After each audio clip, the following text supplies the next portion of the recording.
इश्क से भर गया। बावला जब अपनी माँ के सामने ये बात करता है कि अगर उसकी ज़िंदगी में कोई और लड़का होता तो वो मेरे साथ शादी करने के लिए पैसे क्यों देती, तो माँ जो होती है ये बावले के ऊपर जो बात करती है तो ये मर मिटने का मकाम होता है बावले के लिए। लेकिन इसकी उम्मीद, इसकी एक खुशी अभी भी ये बता रही है कि ये बंदा हक पे है और इसका किसी किस्म का कोई कसूर नहीं है, इसके साथ नाइंसाफ़ी की गई है।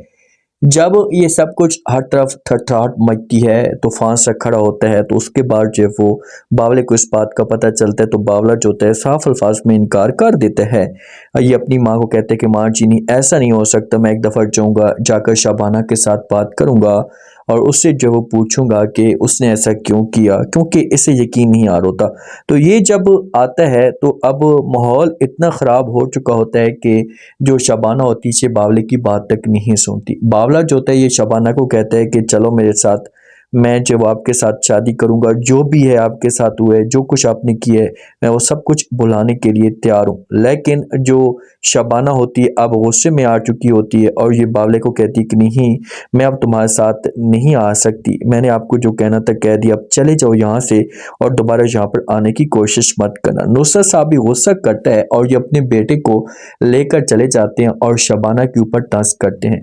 शबाना बेचारी खाला को समझाने की कोशिश करती है कि प्लीज़ आप मेरा यकीन करें, मैंने ऐसा कुछ नहीं किया, ये एक चाल थी। अब ये बानो की चाल भी हो सकती है और उस लड़की की भी चाल हो सकती है जो अब शबाना को पसंद करना शुरू हो चुका था। ये समझाने की कोशिश करेगी लेकिन फूफो इसके सामने हाथ जोड़कर खाला खड़ी हो जाती है, इससे माफ़ी मांगती कि प्लीज़ आप हमें माफ़ कर दें, बस कर दें, जो आपने करना था वो तो आपने कर दिया, अब सब कुछ तो ख़त्म हो चुका है, कुछ बचा ही नहीं है। लेकिन कोई इसकी बेचारी की बात सुनने वाला ही नहीं होता। बावला जब घर में जाता है ना, तो बानो मार जो होती है इसके पास तो बहाना आ चुका होता है, ये तो हर तरफ तमाशा ही खड़ा कर देती है। अपने हस्बैंड नुसरत साहब को कहती कि हाँ देख लिया उस लड़की की हरकतें। लेकिन बावला अपनी माँ को कहता है कि माँ जी, अगर वो मेरे साथ शादी ना करने वाली होती है, उसे मुझ में किसी किस्म की कोई दिलचस्पी ना होती, तो वो शादी के लिए मुझे पैसे क्यों दे रही थी, ये बताएं। तो आगे से बानो जो होती है ये बावले को कहती है कि आखिरकार तुम बावली ही हो ना। बावले को ये बात बुरी लगती है लेकिन बावला आगे से अपनी माँ को जवाब देता है। माँ को कहता है कि बावली तो आप लोगों ने मुझे बना दिया है ना, ये सब कुछ आप लोग मेरे साथ क्यों और किस वजह से कर रहे हैं, मुझे बताएं तो सही, इसमें मेरा कसूर क्या है। ये बेचारा समझाने की कोशिश करेगा और ये एक दफ़ा खुद डायरेक्ट जो है वो शबाना के साथ मुलाकात करेगा, उनको बोलेगा कि आप लोग मेरा यकीन करें, मैंने ऐसा कुछ नहीं किया।